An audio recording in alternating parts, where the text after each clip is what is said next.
en el libro de los Romanos, capítulo 12.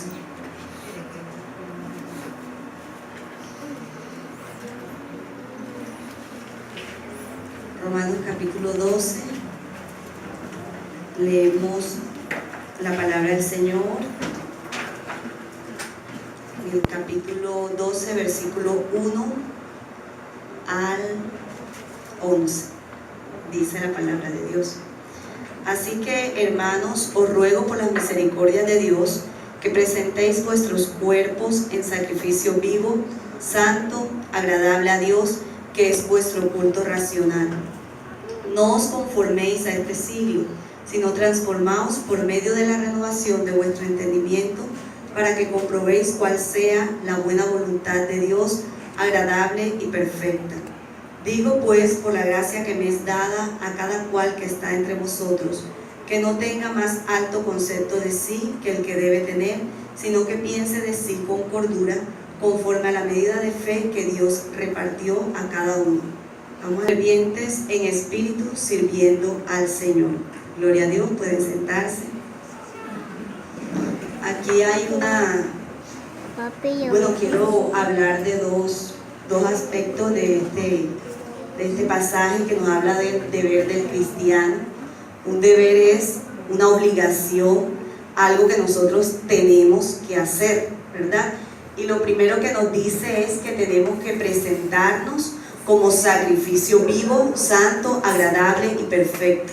Dice que para así comprobar cuál es la buena voluntad de Dios, agradable y perfecta. Voluntad es la facultad específica del ser humano de determinar libremente sus actos. Cada uno de nosotros tenemos esa facultad de decidir qué vamos a hacer, ¿verdad? ¿Qué vamos a hacer? ¿Qué vamos a hacer también? ¿Verdad? Pero aquí nos habla que comprobemos cuál es la voluntad de Dios. El concepto que les acabo de dar es el concepto de cada uno de nosotros, que es la voluntad en nuestra humanidad. Pero en la divinidad ya vamos a ver que la voluntad ya no es que yo haga lo que yo quiera hacer, ya no es que yo tomo la decisión, sino que yo hago lo que está conforme a la soberanía de Dios, y que Dios también hace como Él quiere, ¿verdad? Entonces, me ponía a pensar lo que el apóstol Pablo dijo. Dice que o somos esclavos del pecado, del diablo, o somos esclavos de Cristo, que no hacemos lo que nosotros queremos. Y si bien es cierto, no tenemos escapatoria, ¿verdad? En el sentido de que yo sé qué es lo que debo hacer. Debo desechar las obras de las tinieblas, debo desechar el mal y seguir a Cristo, ¿verdad? Sin embargo, nosotros muchas veces hacemos lo que nos parece, aun cuando decimos así, que está como los dos caminos, están puestos delante de nosotros, el camino del bien y el camino del mal. Escogeos hoy. O sea que ahí es donde tengo yo la voluntad de escoger hacia cuál de los dos caminos quiero dirigirme, hacia dónde quiero, pero no tengo otra opción. ¿O creen ustedes que hay alguna otra opción? Pueden opinar. Pero en lo que yo les decía que analizaba era así: tú escoges a cuál voluntad te quieres someter, y obviamente nosotros en nuestra mente, en nuestro corazón, queremos hacer es lo que Dios hace, ¿verdad? Pero vamos a mirar aquí. Dice que la voluntad de Dios actúa conforme a su soberanía, o sea que Dios hace como Él quiere. Pero esto no nos puede hacer pensar que Dios es un Dios sádico, que se goza en el dolor, en el sufrimiento, el dolor de las personas, porque como Él es soberano, hace lo que Él quiere. No, toda la soberanía de Dios y como el actuar de Él tiene un propósito en cada circunstancia, en cada vida. Aquí hay un ejemplo. Dice: Dios todo lo puede y Él hace como Él quiere. Job 42:2. Si alguno lo encuentra antes que yo, lo puede leer.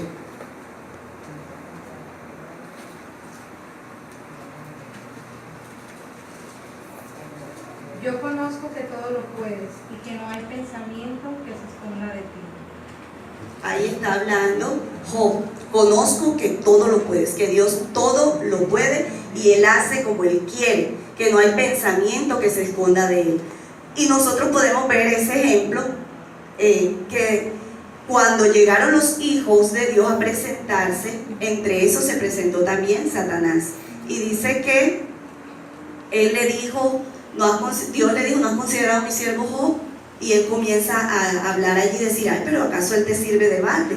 Permite que yo haga esto y esto y esto, y para ver si es lo mismo, si él sigue igual, ¿verdad? Entonces ahí fue una voluntad de Dios. Dios permitió que eso ocurriera. Pero vemos el resultado final, ¿cuál fue? Aun cuando Job pasó por todo ese sufrimiento, Dios lo bendijo aún más de lo que él había alcanzado, la bendición que le había dado antes. Lo bendijo en todos los aspectos, no solamente económicamente, sino que lo bendijo también en salud, lo bendijo en familia. Pero ahí vemos que Dios permitió que esto ocurriera, pero al final hubo un final dichoso, porque la Biblia dice que todos tenemos, todo lo que confiamos en Él, hay un final dichoso para el hombre de paz, para el que confía en Dios. Entonces ahí Dios actúa conforme a su soberanía, pero no por actuar, ni por decir yo soy Dios, sino porque Él tiene un propósito. Efesios 1:11.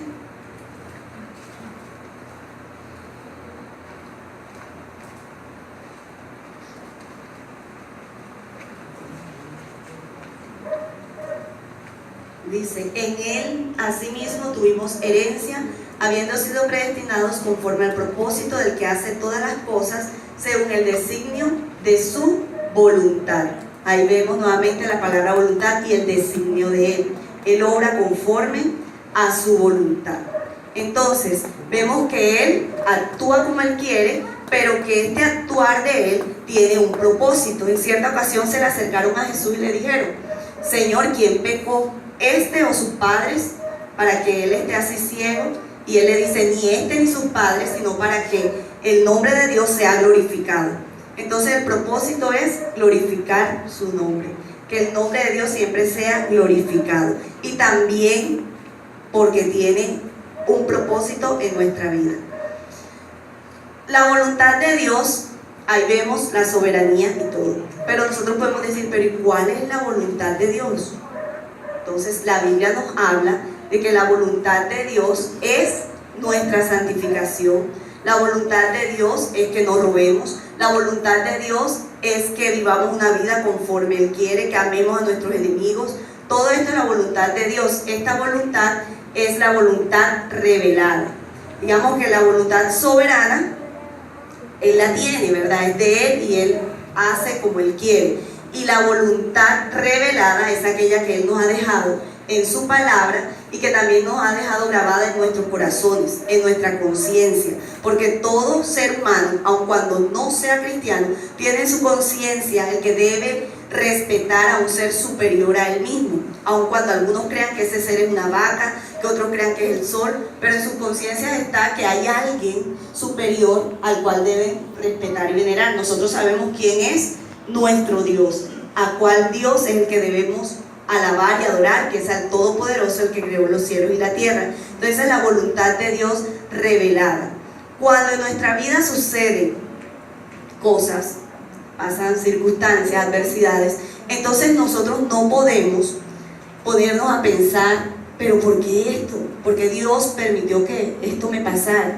Sino que hay que mirar a través de un proceso cuál es el propósito que Dios tiene en nuestra vida con esa situación.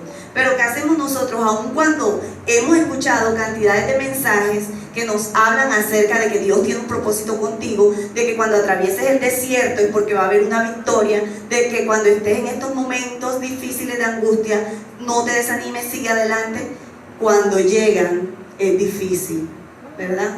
Aun cuando hemos escuchado todo esto, pero cuando lo estamos viviendo ya, como decimos por ahí, en carne propia, Entonces nos olvidamos y es cuando de pronto está el desespero, es cuando de pronto renegamos, es cuando de pronto ya no queremos ni venir a la iglesia, o venimos pero es lo mismo, nos da igual, o cogemos y altercamos contra Dios y decimos: Señor, ¿por qué me pasa esto? O a veces no lo pronunciamos, pero nuestros actos así lo demuestran. Entonces ya no hablamos con Dios.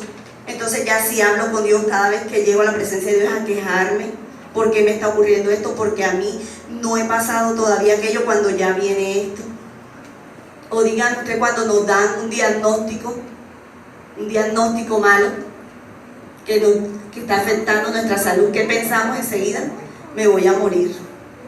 O si se lo dan a un familiar nuestro, lo que pensamos es: se va a morir.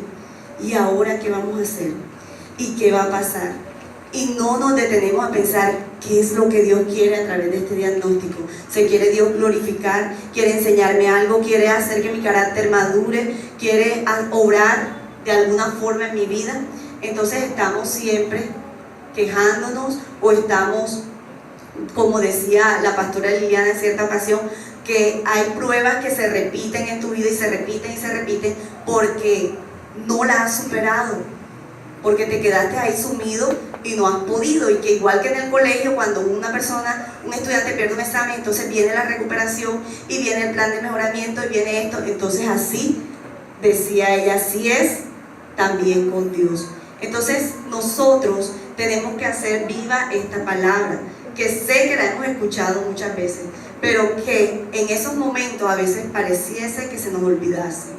Entonces tenemos que saber que Dios es soberano, que Él hace como Él quiere, ¿verdad? Tenemos muchos ejemplos en la palabra de Dios. Tenemos el ejemplo de los 3 amigos de Daniel, que ellos dijeron: sepa, oh rey, que no nos postraremos, y si perecemos, que perezcamos, pero no nos postraremos delante de ningún Dios, delante de ningún hombre, porque nosotros al Dios de los cielos es a quien servimos, ¿verdad?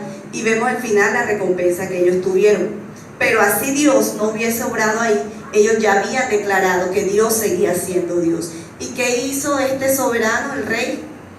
Dijo: ahora reconozco al Dios de Sadrac, Mesach y Abednego, de estos muchachos. Y así vemos esos ejemplos. También en estos días nos hablaban en las damas de Esther, que fue allá confiada en que Dios podía darle solución a esa dificultad, y entra delante del rey y allí pues haya gracia ante el rey. Entonces nosotros tenemos que tener esa entereza, ese fervor, esas fuerzas, para, no importa que nuestro mundo se esté desmoronando a nuestro alrededor, que nos sintamos destruidos, pero no estamos destruidos, dice la palabra de Dios, en dificultades, en aprietos, pero no estamos destruidos, porque nuestro Dios está con nosotros, amén. Y Él es más poderoso que cualquier cosa que pueda venir a nuestra vida, y Él es el que nos puede ayudar, Él es el que nos puede sostener. Entonces tenemos esa voluntad de Dios, donde Él obra como Él quiere. Tenemos la voluntad que Él también obra como quiere, pero nos lo ha revelado. ¿Cuál es esa voluntad? Está aquí en su palabra, está aquí escrita. Todo lo que nosotros anhelemos saber y entender qué es lo que Dios quiere, aquí está. A veces nos preguntamos: pero ¿será que la voluntad de Dios es que yo haga este negocio o aquel? ¿Será que la voluntad de Dios es que yo me mude de este lugar o siga aquí? ¿Será que la voluntad de Dios es? Y nosotros la podemos encontrar. Miremos cuál es la circunstancia que nos está rodeando, qué es lo que estamos atravesando, y entenderemos cuál es esa voluntad de Dios en nuestra vida. Entonces Dios quiere que nosotros obremos conforme a su voluntad. Y lo que nos está diciendo acá el apóstol Pablo es que no nos quedemos allí, sino que seamos transformados.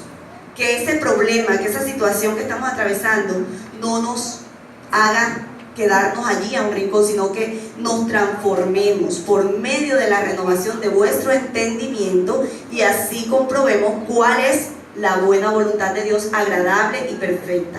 Señor, ¿cuál es la voluntad tuya en esta situación que yo estoy pasando? ¿Qué es lo que tú quieres que yo obre? Pero ahí nos sigue diciendo otro deber, O sea, debemos entender la voluntad de Dios y también entender el resto que el apóstol Pablo quiere decirnos allí. Dice en Romanos 12,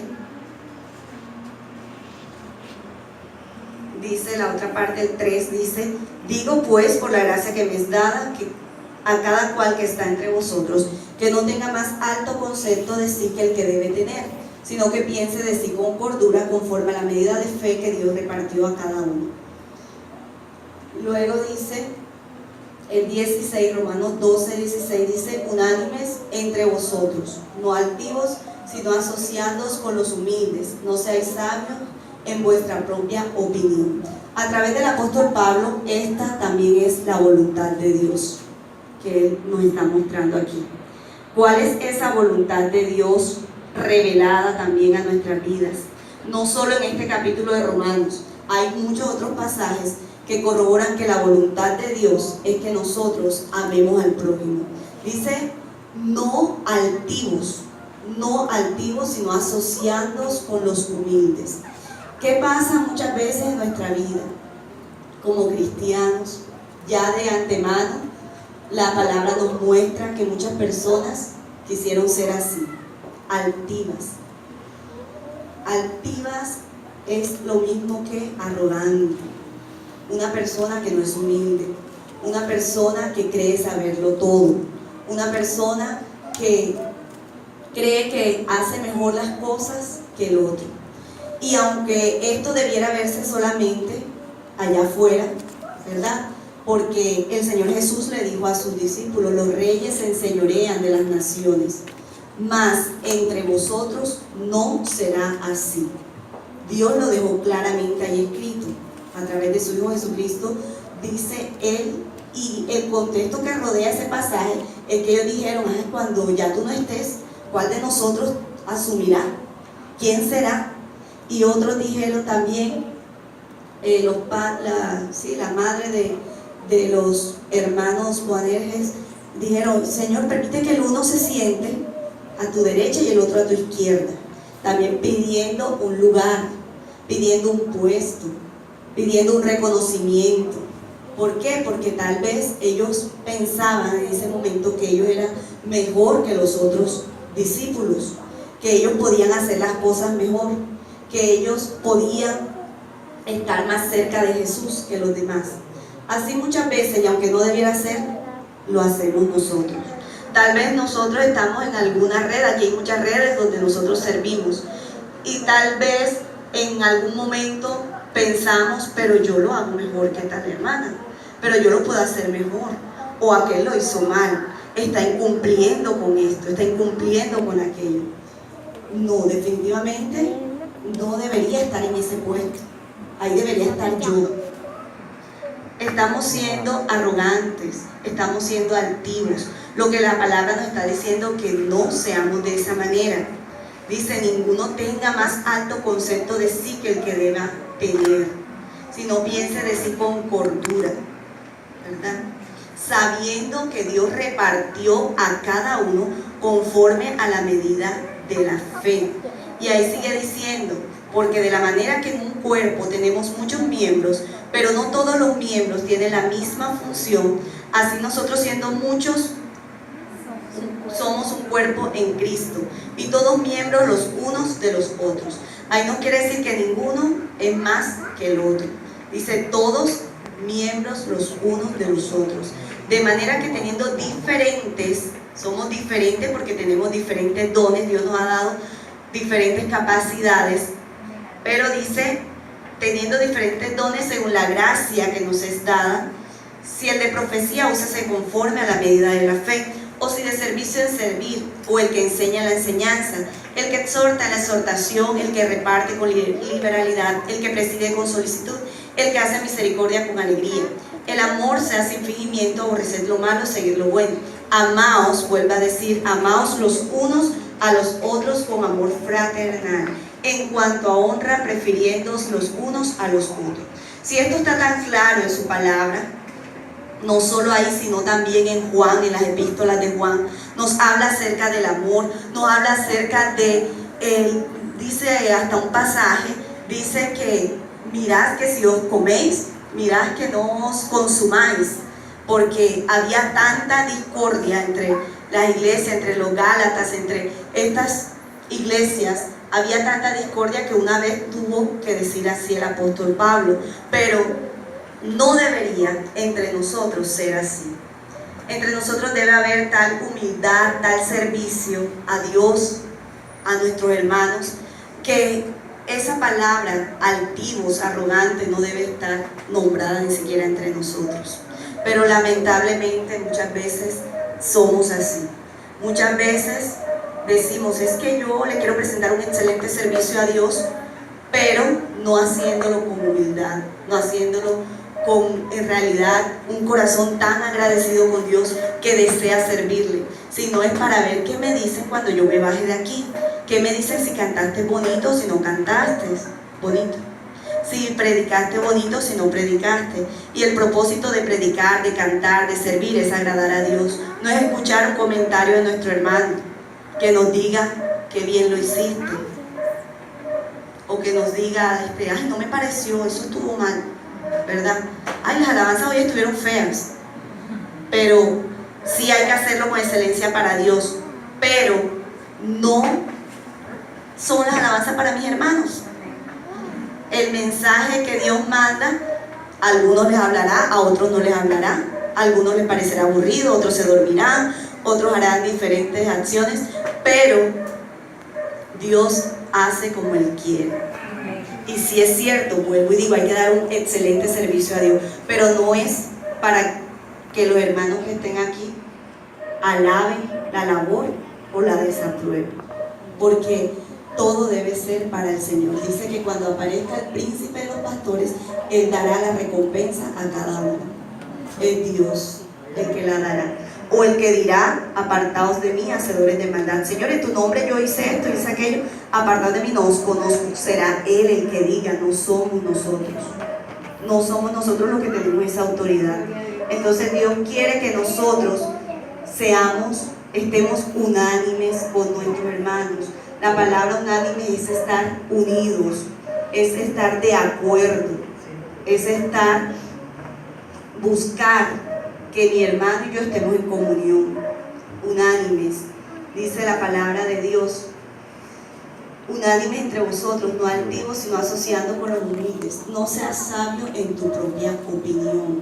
A veces creemos que lo que Dios permite en nuestra vida, tal vez Dios un día permitió que nuestra vida fuese usada y dar una profecía o traer un mensaje, traer esto, no es por nosotros mismos, no es nuestra propia opinión, no somos nosotros, es Dios. El que nosotros tenemos que mostrar, el que nosotros tenemos que reflejar es a Dios. No es mi humanidad, no soy yo, no es usted. Debemos tener eso tan claro en nuestra vida, que cada vez que nosotros estemos haciendo un servicio a Dios dentro de la iglesia, fuera de la iglesia, en cualquier lugar, nosotros podamos entender que no somos nosotros. No puedes decir, uy, qué bien lo haces, cómo hablas de bien, cómo hablas de bonito, o cómo cantas de bien, decirnos a nosotros mismos, no, porque lo que nosotros tengamos, como dice ahí, el don que Él repartió a cada uno, lo repartió Dios. No tenemos que aferrarnos. He visto con tristeza como muchas veces líderes que son puestos por Dios a través de los pastores, cómo sirven un año, si de pronto ya el otro año no puede servir, cómo inmediatamente sienten que le quitaron todo, sienten que eso era de ellos, se apropian tanto de que, oye, si serviste un año, 2 años, 3 años, fue la voluntad de Dios, fue Dios el que te colocó, fue Dios el que quiso obrar en ti, ¿verdad? No fue tuyo. Si organizaste, supongamos, la red I3 y no había antes nada en la red I3, pero tú dividiste las clases, tú hiciste esto, tú hiciste aquello, pero fue por mano de Dios, porque Dios te dio la sabiduría, la capacidad. Pero si ya al otro año otra persona llega, tú debes saber que puedes servir al Señor igual en otra cosa, o puedes servir ahí mismo, pero no puedes decir o sentir que eso era mío, porque no es tuyo. El servicio que tú brindas a Dios, tú lo estás brindando, pero es Dios el que te ha colocado. Entonces, si en algún momento tú tienes que mostrar algo, muéstraselo a Dios. Si tienes que presentar algo, preséntaselo a Dios. Y no esperemos recompensa, halagos, o que nos digan tú lo estás haciendo bien. No, porque todo es por la voluntad de Dios. Quiero que vayamos a Génesis.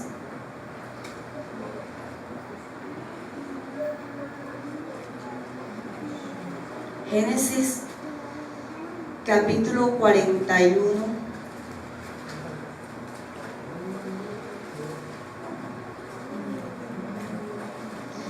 Aquí es la historia de José. ¿Qué mayor ejemplo para lo que estamos hablando? Ejemplo de entender la voluntad de Dios y ejemplo de humildad. José. José, pues nosotros lo vemos al principio como un José arrogante, que tenía la túnica de colores, que los demás hermanos no tenían esa túnica de colores. Él podía de pronto decir, ay, mi papá me ama más, porque yo tengo esa túnica de colores, porque es mía, a ti no te la dio. Podía decir, lo que tenemos de pronto 2 hijos y más, vemos que a veces de pronto a alguno le damos alguna cosa y él va y le muestra al otro, mira, a mí me compraron esto, ¿verdad? Entonces tal vez yo veo a José así, de pronto mostrándose, de pronto tuvo los sueños y en ningún momento dijo que eran de parte de Dios, sino que se los contó. Tal vez vemos a un José un poco arrogante. Un hermano me decía, pero es que él no tiene la culpa, es su papá, porque es que ahí dice que el papá lo amaba más que a todos porque lo tuvo en su vejez, y él era el que lo tenía así pechichón y lo tenía allí, ¿verdad? Pero José atraviesa un proceso que todos lo conocemos, todo lo que él tuvo que padecer, porque Dios tenía un propósito con él, porque era la voluntad de Dios que todo eso ocurriera. Y José tal vez cuando estaba ya en casa de Potifar, tal vez él no entendía allí eso, y tal vez en algún momento se sentiría, oye, yo estoy haciendo bien, acabo de hacer algo bueno, y mira lo que me pasa, me colocan en la cárcel, ¿verdad? Tal vez no entendía hasta allí, hasta el momento, no había comprendido. Y quizá tampoco cuando le interpreta los sueños al copero y al panadero, que él le dice, acuérdate de mí, cuando salgas allá, acuérdate de mí. Tal vez allí vemos a un José que estaba confiando tal vez en el hombre, pero esos 2 añitos más que le permiten estar en esa cárcel, le enseñan a José el propósito de Dios, y también le enseñan que no es él, que lo que él posee, ese don maravilloso de interpretar los sueños, no estaba en él. Y allí en el capítulo 41 dice, 41:14 dice, entonces Faraón envió y llamó a José, y lo sacaron apresuradamente de la cárcel, y se afeitó y mudó sus vestidos y vino a Faraón.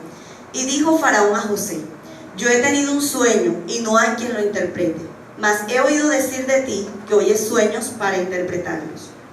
En este momento José tal vez puede decir, uy, el rey, tengo buena fama delante del rey, porque mira, él me mandó a llamar y ahora me está diciendo que nadie ha podido, y yo soy el que lo voy a interpretar. Yo puedo, yo le voy a demostrar al rey. Pero no, miren lo que él responde, dice, respondió José a Faraón diciendo, no está en mí, Dios será el que dé respuesta propicia a Faraón. Estaba José allí mostrando, era a Dios. Él no estaba mostrándose a sí mismo.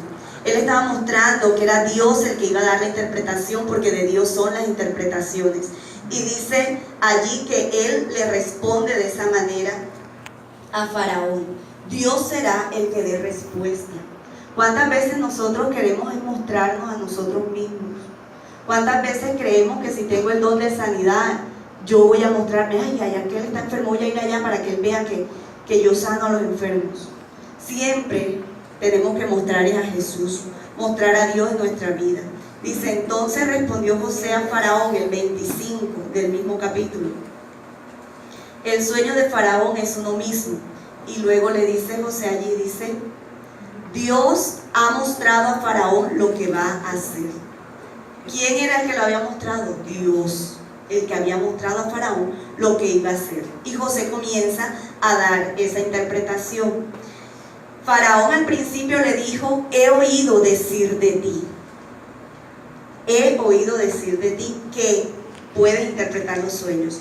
Pero ya al José decirle en 2 ocasiones, mostrarle a Dios, presentarle a Dios, ya Faraón ahora cambia su manera de decir y dice el 41:38. Y dijo Faraón a sus siervos: ¿acaso hallaremos a otro hombre como este en quien esté el Espíritu de Dios? Ahora ya le había entendido por qué José interpretaba, porque el Espíritu de Dios estaba sobre José. Y dijo Faraón a José, el 39, pues que Dios te ha hecho saber todo esto. Entendió ahora Faraón que era Dios, pues que Dios te ha hecho entender todo esto. Entonces esa es la enseñanza que el Señor quiere recordarnos, porque sé que los que están aquí la han escuchado y somos, digamos así, entre comillas, un poco maduros, pero no maduros de sabernos todo, sino maduros de años, de tiempo, y hemos escuchado esto. Pero Dios quiere recordarnos una vez más, ¿verdad?, que debemos estar unánimes, que debemos estar unidos. No podemos estar sectorizados. No puedo decir que esto de aquí es de la red fragancia y por lo tanto la red fragancia es la que lo tiene que limpiar y es la que tiene que hacer esto. No puedo decir que las sillas son de los servidores y ellos son los que tienen que hacer esto y aquello. No puedo decir que allá atrás es de los maestros y por eso ellos son los que tienen que hacer allá. Tenemos que estar unánimes, dice la palabra de Dios, unidos, unánimes. Tenemos que entender que no trabajamos para un líder de un ministerio, que trabajamos es para Dios, que Dios es el que al que nosotros tenemos que adorar, que Él es el que nos ve.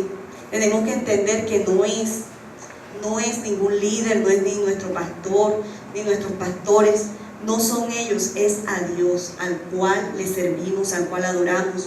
A Él es que tenemos que servir con amor, con integridad. Dice aquí que voluntad es deseo también, querer hacer las cosas con esmero y dedicación. Si yo quiero hacer las cosas con esmero y con dedicación a Dios, tengo que hacerlas para Él. Hacer las cosas, hay personas que dicen: ay, pero este muchacho no tiene ni voluntad. Es que hace las cosas con desánimo, con desgano. Pero cuando dice: este muchacho sí, porque este es voluntarioso. En los trabajos a veces dicen: este es voluntarioso, porque hace lo que le mandan a hacer y aún lo que no le mandan a hacer, ¿verdad? Así tenemos que nosotros servirle al Señor, con voluntad, con esmero, con dedicación. Y entender que aun cuando le esté sirviendo a Dios, no quiere decir que ya todo está bien. Pensar que en algún momento vamos a ser estremecidos. Y que en esos momentos nosotros entendamos la voluntad soberana de Dios. Porque no vamos a estar todo el tiempo de esta manera, porque Dios nos prueba a ver qué tanto es cierto lo que nosotros decimos que amamos a Dios, si es cierto que nosotros decimos que servimos a Él. No podemos dejarnos amilanar por las circunstancias, no podemos dejarnos apagar, sino que siempre tenemos que tener ese deseo, esa voluntad y de estar unidos en el Señor. Basta de estar sectorizados, basta de estar separados, basta de pronto de hacer algún comentario de nuestro hermano, de que no hizo esto, no vino. Una vez yo le decía a los muchachos del grupo Alabanza, le decía, como dice el pastor Pedro, nuestros ojos siempre están viendo hacia allá, el que falló en algo, pero nunca miramos hacia nosotros. Y él seguía diciendo, el pastor Pedro decía: entonces cuando somos nosotros los que fallamos, queremos misericordia, ¿verdad? Quiero misericordia para mí, pero cuando es el otro, entonces que le caiga todo el peso de la ley. Entonces que todas las normas, todas las reglas, todas las cosas sí sean aplicadas a esa persona, pero a mí no. Entonces miremos allí cuál es la voluntad de Dios. Unánimes, asociarnos con los humildes, quitando de nuestra vida toda altivez, toda arrogancia, porque no será así entre vosotros. Oremos. Dios, te damos gracias